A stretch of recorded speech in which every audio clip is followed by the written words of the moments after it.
আসসালামু আলাইকুম বন্ধুরা, কেমন আছেন? আলহামদুলিল্লাহ আমি ভালো আছি। আমি আজকে পালং শাকের পাকোড়া বানাবো। তাই এখানে দেখুন কিছুটা পালং শাক নিয়েছি। পালং শাকের মোটা মোটা যে অংশটা সেটা ফেলে দিয়েছি। আর এখন এটা ভালো করে ধুয়ে পরিষ্কার করে আমি ছোট ছোট করে কেটে নিব। আপনারা ইচ্ছে করলে ছুরি দিয়ে কাটতে পারেন অথবা বটি দিয়ে। আমি বটি দিয়ে কেটে নিব। এখন আমি ধুয়ে পরিষ্কার করে নিয়ে নেই। দেখুন শাকগুলো কিন্তু কেটে নিয়েছি ঝিরিঝিরি করে। এখন এটার সাথে দিয়ে দিব কিছুটা আলু। আলুটা আপনারা ইচ্ছে করলে গ্রেট করে নিতে পারেন, আর হয়তো বা আবার সিদ্ধ করেও দিতে পারেন। কিন্তু আমার মনে হয় কি এইভাবে দিলে একটু মুচমুচে ভাবটা বেশি ভালো হয়, তাই আমি এইভাবে কেটে নিয়েছি। এটার সাথে দিয়ে দিব হাফ বাটি চালের গুঁড়ো। এখানে আমি আতপ চালের গুঁড়োটা নিয়েছি। আতপ চালের গুঁড়োটা নিলেই ভালো হয়। এখানে দিয়ে দিলাম 1 বাটি পরিমাণ বেসন। দিয়ে দেব হাফ চামচ পরিমাণ জিরে গুঁড়া, মরিচের গুঁড়া। একটু মরিচের গুঁড়া কমে দিলাম, কারণ কাঁচামরিচটা ব্যবহার করব। দিলাম হলুদের গুঁড়ো, চামচ পরিমাণ ধনিয়া গুঁড়ো, আধা চা চামচ আদা আর রসুন পেস্ট। এখন দিয়ে দিব একটু পরিমাণ মতন স্বাদ অনুযায়ী লবণ। লবণটা আপনারা দেখে শুনেই দিবেন। এখানে আছে পেঁয়াজ, কাঁচামরিচ। ঝালটাও কিন্তু আপনাদের পছন্দ অনুযায়ী দিবেন। এখন আমি এটা হাতে ভালো করে মেখে নিব।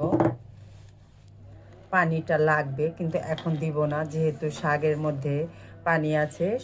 সেজন্য আমি আগে ভালো করে একটু মথে নিব, দেখব যে কতটুকু পরিমাণে পানি ওঠে। দেখুন পানিটা কিন্তু অনেকখানি লাগবে। শাকটা কিন্তু শুকনো শুকনো আছে, আলুগুলো শুকনো শুকনো আছে। তাই এখন আমি একটু পানি দিয়ে দিব।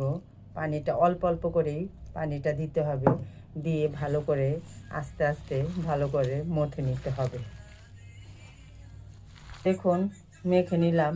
এখন দিয়ে দিবে এখানে একটা ম্যাগি মশলা। ম্যাগি মশলা দিলে আর একটু ভালো লাগবে। দিয়ে দিব কিছু পরিমাণে ধনিয়া পাতা। এখন এটা দিয়ে আবার ভালো করে মেখে নিতে হবে। আমি যেই বাটি দিয়ে 1 বাটি পানি দিয়েছি সেই পানিটাতেই কিন্তু হয়ে গেছে, আর পানি লাগে নাই।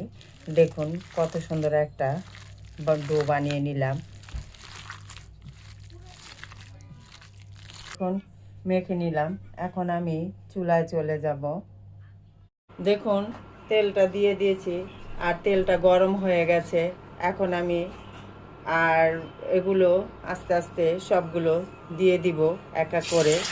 আর এটা কিন্তু কম আঁচে ভাজতে হবে, বেশি জালটা দেওয়া যাবে না, যাতে আলুটাও সিদ্ধ হয়, শাকটাও সিদ্ধ হয়, আর একটু মুচমুচে ভাব হয়। দেখুন দিয়ে দিয়েছি, আর মাঝখানাটি দেখা যাচ্ছে একটু লাল হয়ে গেছে। তাই আমি মাঝখানেটি একটু উল্টিয়ে দিচ্ছি, কারণ আমি আজকে কারেন্টের চুলায় বসিয়েছি। গ্যাস চলে গেছে, গ্যাস নাই। গ্যাস কবে আসে সেটাও জানি না। এই দেখুন এটা কিন্তু এক পিঠ হয়ে গেছে, তাই এটা উল্টিয়ে নিলাম। দেখুন এখন আমি এক এক করে এগুলো সব উল্টিয়ে দিব। আর আলুগুলো খুব মুচমুচে হবে। আলুগুলো তেলে অল্প জালে ভাজলে কিন্তু মুচমুচে হয়। এটাও উল্টিয়ে দিলাম। দেখুন এটাও হয়ে এসেছে প্রায়। এইভাবে লাল করে ভেজে নিব সবগুলো। দেখুন ভাজা কিন্তু হয়ে গেছে, কালারটাও কত সুন্দর আসছে। এখন আমি পাকোড়াগুলো উঠিয়ে নিব। এভাবেই সবগুলো পাকোড়া ভেজে নিব। দেখুন বন্ধুরা, মাত্র 10 টাকার পালং শাক দিয়ে কত সুন্দর পাকোড়া বানিয়ে নিলাম। দেখুন এটা বাচ্চারা কিন্তু এমনি শাক খেতে চায় না, অথচ এইভাবে পাকোড়া বানিয়ে দিবেন, ওরা সস দিয়ে খুব মন ভরে খাবে। তাই সস আনিয়েছি, 4টা সস আনিয়েছি, সস দিয়ে এখন এগুলা খাবো।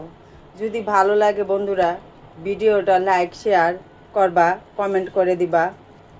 আর নতুন নতুন বন্ধুরা ভিডিওটা সম্পূর্ণভাবে দেখে আমার চ্যানেলটি সাবস্ক্রাইব করে দিও।